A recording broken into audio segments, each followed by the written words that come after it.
Okay. Am I live? Is this working? I never know.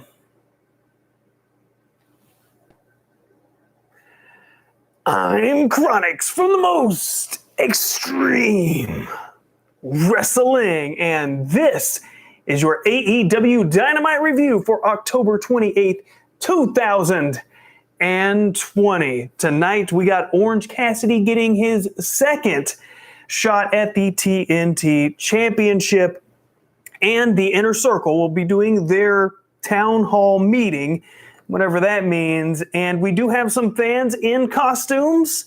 It is Halloween coming up this Saturday. It's a very exciting time.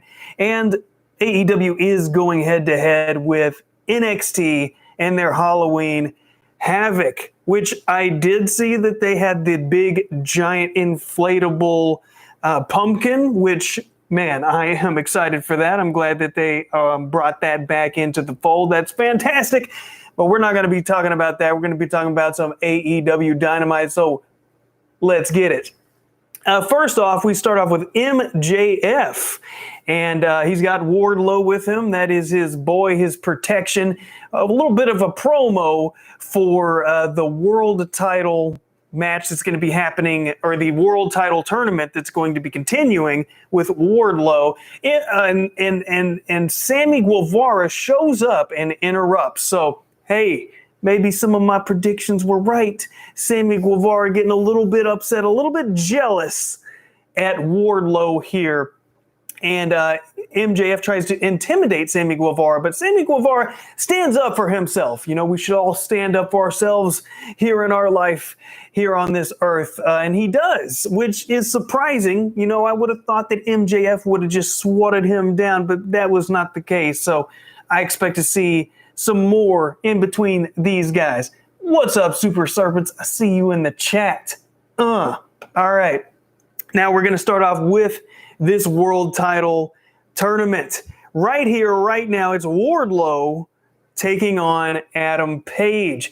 And Adam Page, he is definitely coming in here hot. And he's going to have to come in here hot, going against somebody the caliber, or at least the size of Wardlow. I mean, your name is Wardlow. You can't necessarily be a pushover. And he's going to have to watch out, though, because even though Wardlow is a big man himself, he's a big dude. Once that buckshot lariat comes from Adam Page, it's going to be bad news for anybody, and we've seen that in the past. Everyone that's gotten in the way of that has went down. I mean, that's kind of what a buckshot will do to you. But he hits the buckshot. He misses it at least once. Once he finally hits it, it staggers Wardlow, and Adam Page is thinking, oh no, what must I do to knock this man down? So what do you do when one buckshot doesn't take somebody down? You hit it again. He does it a second time, and he gets the pinfall, gets the victory, gets the win, and advances into the finals of the World Championship, the AEW World Championship finals. He drinks a beer. He celebrates. What a celebration it was. These lights do look good. I was trying to go for more of a Halloween theme, but I couldn't exactly get the depth of the orange out. So I said, screw it. We're going to make it nice and chill out here because it's been cold. It's been cold in this area, so I'm making it match. I'm making it match the temperatures up in around here. All right, so now we got Jon Moxley. He's out of breath. They're doing a pre-recorded segment, and he's talking about Eddie Kingston. I am never a fan of out-of-breath promos, especially when they're pre-recorded. I get that it's supposed to make it sound like they're just spent and they've been working out and all this sort of thing, but it's just kind of distracting when you hear somebody just like, if I had done that, if I had made a review where I'm completely out of breath the whole time, people would be like, are you okay? Is this man going to be all right? You looking thirsty, grab a Sprite. That's what would happen. Now, Eddie Kingston, he's coming out in street clothes. He's got his little posse. He's got his little boys with him of Yeah, of Butcher and Blade and the Bunny. Now, at first, I thought it was going to be Butcher and Blade having some kind of match because they looked like they were in ring gear. And I'm like, what is Eddie Kingston doing in the ring as these guys leave? Eddie Kingston kicks out the camera guy, basically saying that only professional wrestlers are allowed in here, which, that's a way of doing it, I suppose.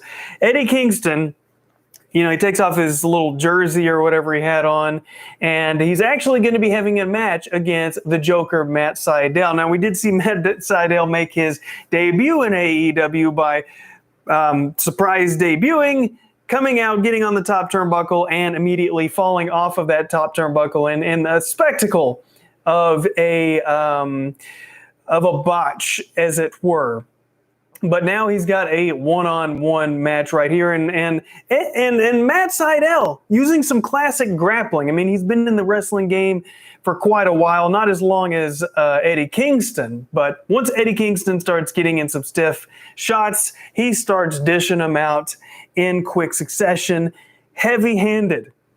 And Eddie works in his headlock that he's been using and makes Matt Sydal tap, and doesn't let go until Matt Sydal gives up, until he says, I quit. And he does this with the Bunny in the ring. She comes in the ring, she bends over. I guess that's the purpose of her being in there. I don't know. Hands the microphone. She's holding the microphone over Matt Sydal until he says, I quit. So this is supposed to be the emotional stuff. This is supposed to be the stuff that gets you invested in the Eddie Kingston and Jon Moxley match when they go and they do their I Quit stuff, when they have their championship match November 7th at Full Gear. I suppose this works for some people, but for me, I'm looking at this thinking, okay, all right, paint by numbers, this is kind of what we're doing, but did I feel emotionally invested? Not really. Not really. Honestly, not really. And maybe it's more to do with me not thinking the Eddie Kingston and Jon Moxley thing feels like a legitimate, like, oh my gosh, they're going to fight and they're going to tear each other apart. I feel like I've seen Jon Moxley in better feuds with I won't say better competitors, but better competitors previously in AEW. Now we have Excalibur. Excalibur is interviewing the Young Bucks. They're doing this kind of Fox, it's fake. I don't want to use the word fake, so I use Fox, F-A-U-X. I'm horrible at spelling. I shouldn't be spelling things here on YouTube.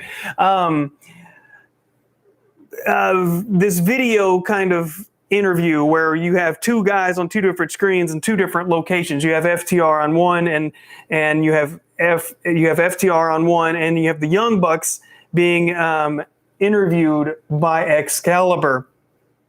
And Matt of the Young Bucks says that he will be healed up by Full Gear, and it's like, yeah, we actually already knew that. All of us actually already knew you would be fine because there's so many weeks from the time that you got hurt to the time that you're going to be in the ring. So I thought that's kind of weird that they're still milking that as if, oh my gosh, does he have a legitimate injury?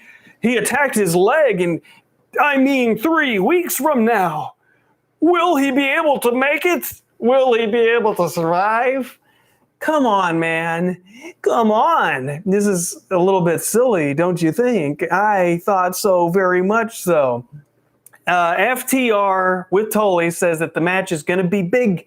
It's going to be big, which I hope it's going to be big. I mean, my goodness, this should be big. You guys have been hating on each other on social media before you was even in the company.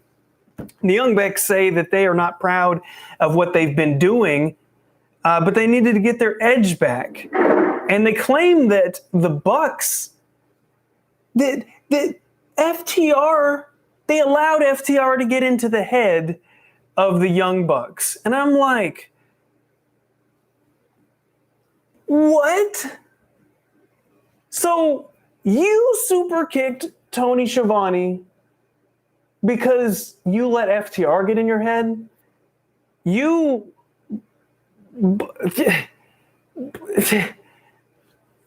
This makes no sense. Like, this whole storyline between the Young Bucks and FTR, it's weak. It's weak sauce, bro. It's weak, man. What are they doing? Why are they doing it this way? It makes no sense. And FTR leaves the Zoom meeting or satellite. I mean, it definitely wasn't a satellite interview, right? They say that the Young Bucks say that they are two self-made brothers. And I said, hold up. That's not how brothers work. You don't self-make your brothers. Do they understand how brothers, how it happens? Like, when you're brothers with somebody, that you don't do it yourself? They train themselves. Well, I mean, that's kind of obvious. And if they don't win the titles, they won't challenge for the titles again. I roll my eyes. Excalibur says, really? And I say, wow. That's how they end the promo. Like, I would have re-filmed that ending or something. If we don't win the titles, we won't challenge again. And then the interviewer says, really? And that's it? What kind of ending is that? My goodness. The Young Bucks are coming out with a book next month. I've pre-ordered it, and I am going to read it on YouTube.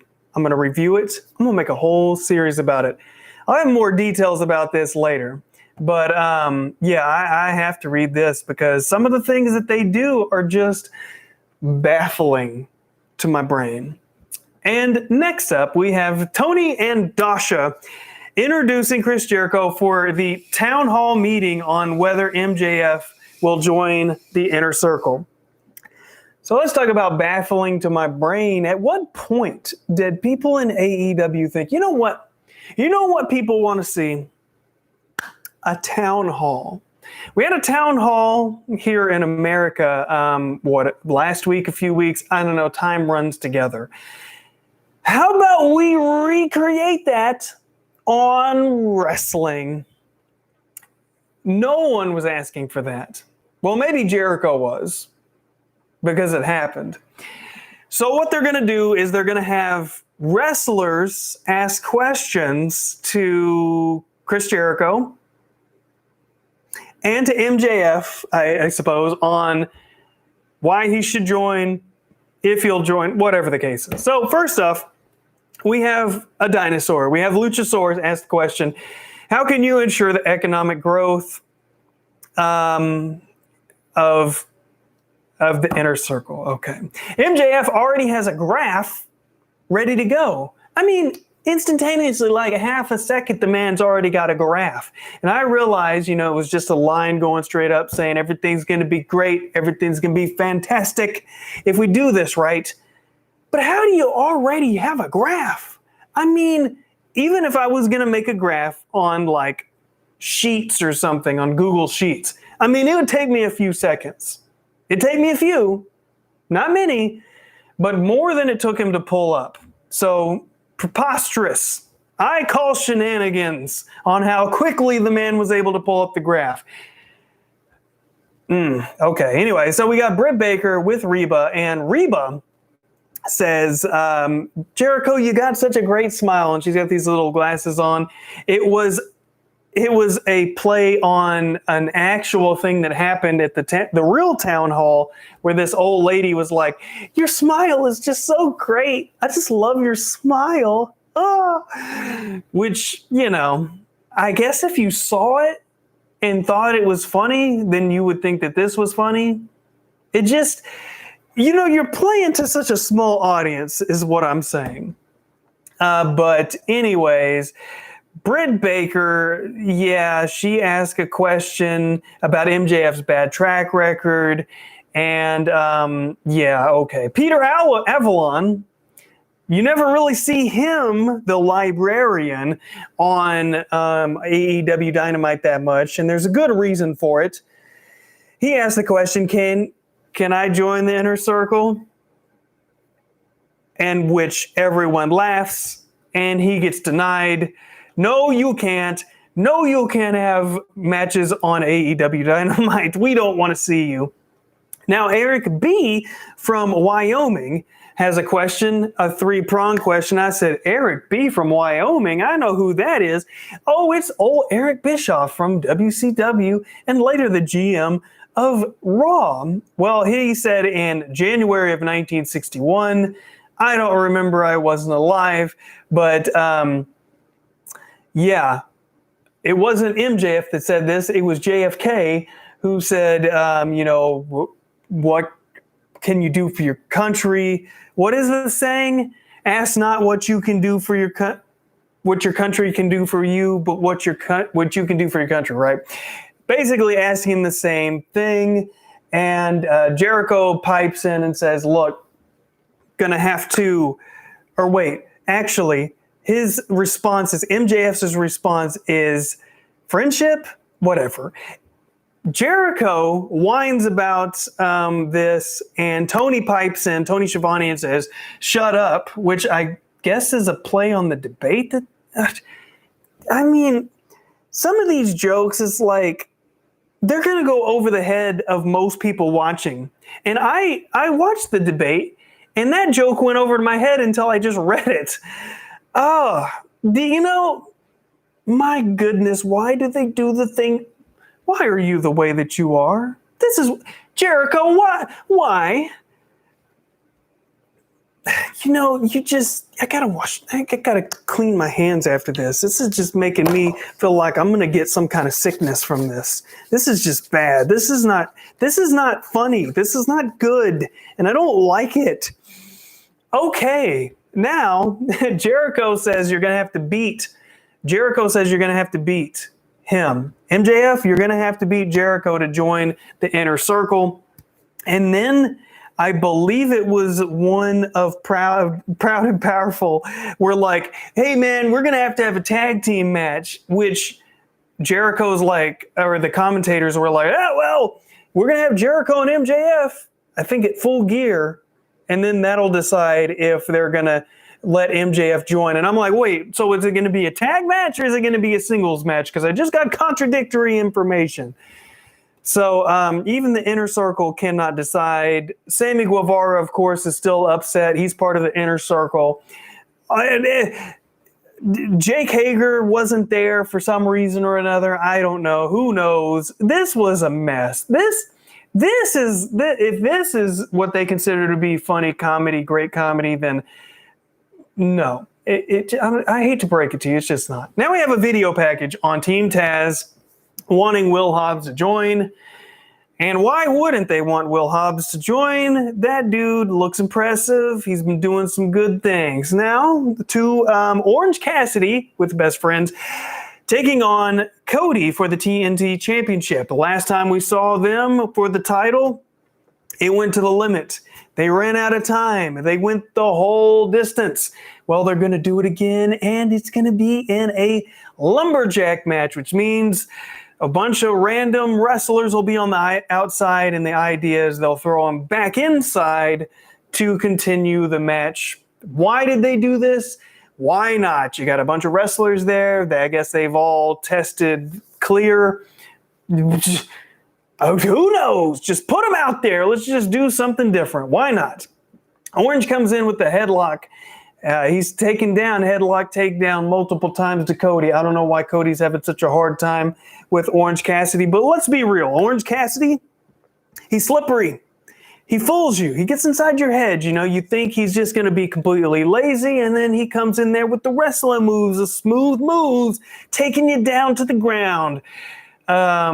So yes, he drops Cody a few times, but yes, they do this spot where they're doing a trust fall essentially, where Cassidy falls backwards into the lumberjacks and gets caught by the Best Friends. And then Cody, he wasn't necessarily doing a trust fall because he wasn't completely willingly falling back, but he kind of allowed himself to fall back into the Best Friends, but the Best Friends didn't catch him. Did he expect the best friends to catch him? Did he know the best friends were there? Were they not actually doing a trust fall? It just looked like a trust fall. We may never know. Either way, there was a spot here with the Dark Order. Whoa, they get into unfamiliar territory. You got Cody Rhodes over there by the Dark Order out there outside, and the Lumberjacks starts getting a little bit crazy, unfamiliar territory. And everything's looking bad for Cody out here on the outside. Chaos ensues. And on the inside of the ring, you got Orange Cassidy getting hooked up by Cody. Cody does the overhead, the suplex to the outside, onto the massive bodies on the outside, all the Lumberjacks. Complete chaos. John Silver of the Dark Order attacks Orange Cassidy, and Cody gets the pin. Yeah, and then after this, complete chaos again, this time inside of the ring with all the Lumberjacks, as Darby Allin, who is now the Crow, I guess, because he's up at the top of the arena, up in the upper regions of the arena, watches on. So Orange Cassidy loses because of John Silver? Tell me they're not going to do a John Silver. And don't say Long John Silver because he's short. So why his name is John Silver, I guess he was just born with it. Next up, we got Alex Marvez. He's trying to do an interview with Best Friends, but Kip Sabian and Miro interrupt. They look like they're going to give Halloween candy treats, but it's really a trick as they jump the Best Friends. Next up, we got Serena Deeb. She now is the NWA champion. They say that she's the reigning and defending, but my goodness, she just won it literally like yesterday or something, right? So weird. She's taking on a legit, and I say in quotes because that's what they called her, legit Layla Hurst. Whoever she is, she's short and stocky. I think she was from Russia. Why should I care? You have a new NWA Women's Champion that we didn't see on AEW Dynamite. They didn't really talk about on commentary, taking on somebody we've never seen on AEW before that I know of, unless she was on Dark. Either way, Serena, she's good. I was thinking, this lady looks kind of old. Like, what's up with that? And then I looked her up on Wikipedia, and I was like, oh, she's my age. I'm going to shut up now.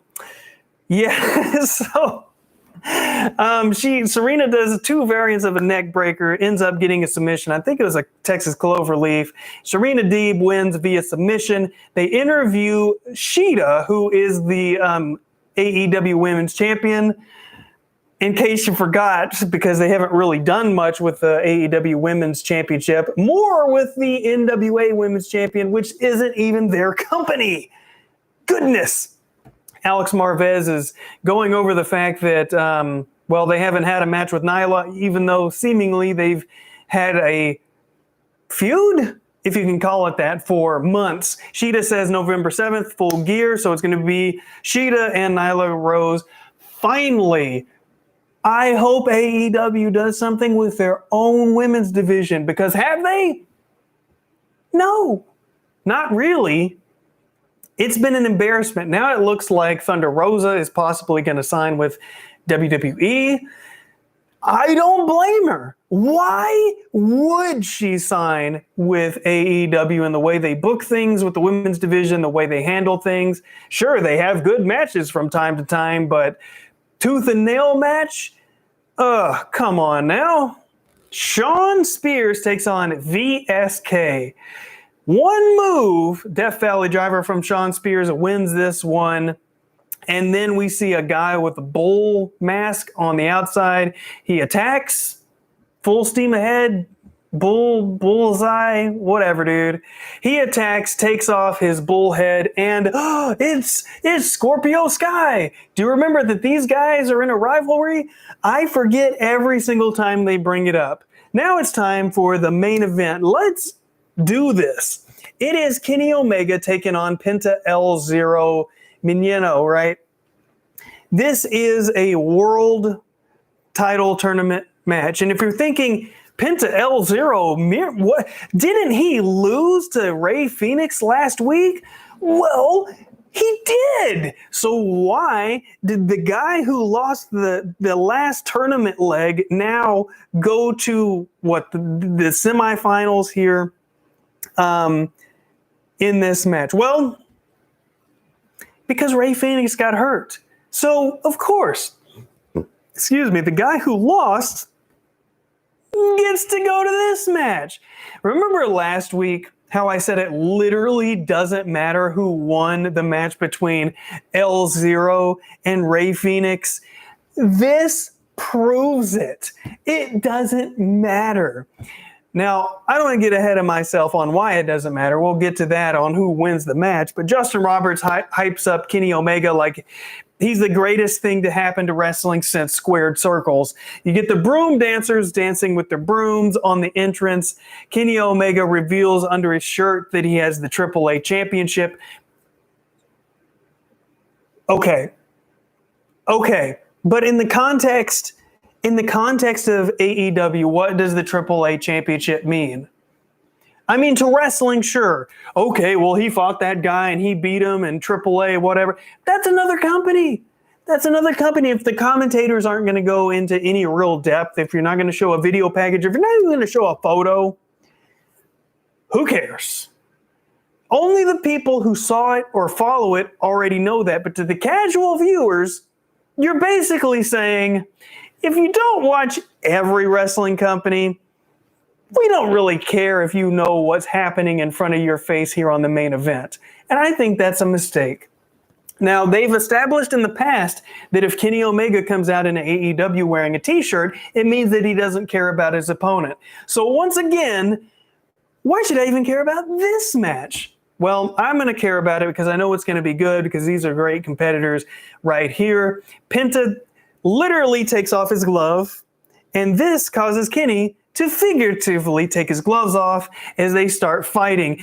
Even into the commercial break, they're fighting into the crowd, and they make a complete mess of everything. They're going to have to get the cleaners out there to start sweeping because they're making a mess outside in the fan area. And as they get inside, they have a good match, but Kenny Omega, of course, advances. So yes, it will be Hangman Page versus Kenny Omega at Full Gear for the finals.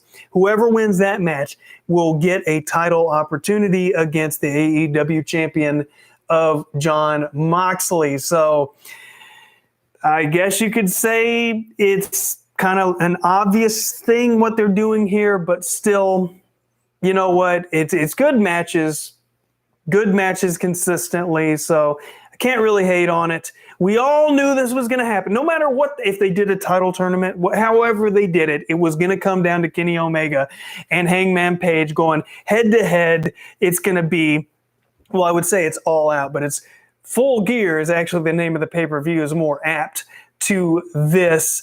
And the referee puts the AAA title back on Omega, which what is the point of that? Because, come on, dude, this is what bothers me about this. Just take the AAA title completely out of the picture. I know he's the champion, but the point, let's stay on point, okay? The point is it's Kenny Omega and Hangman Page.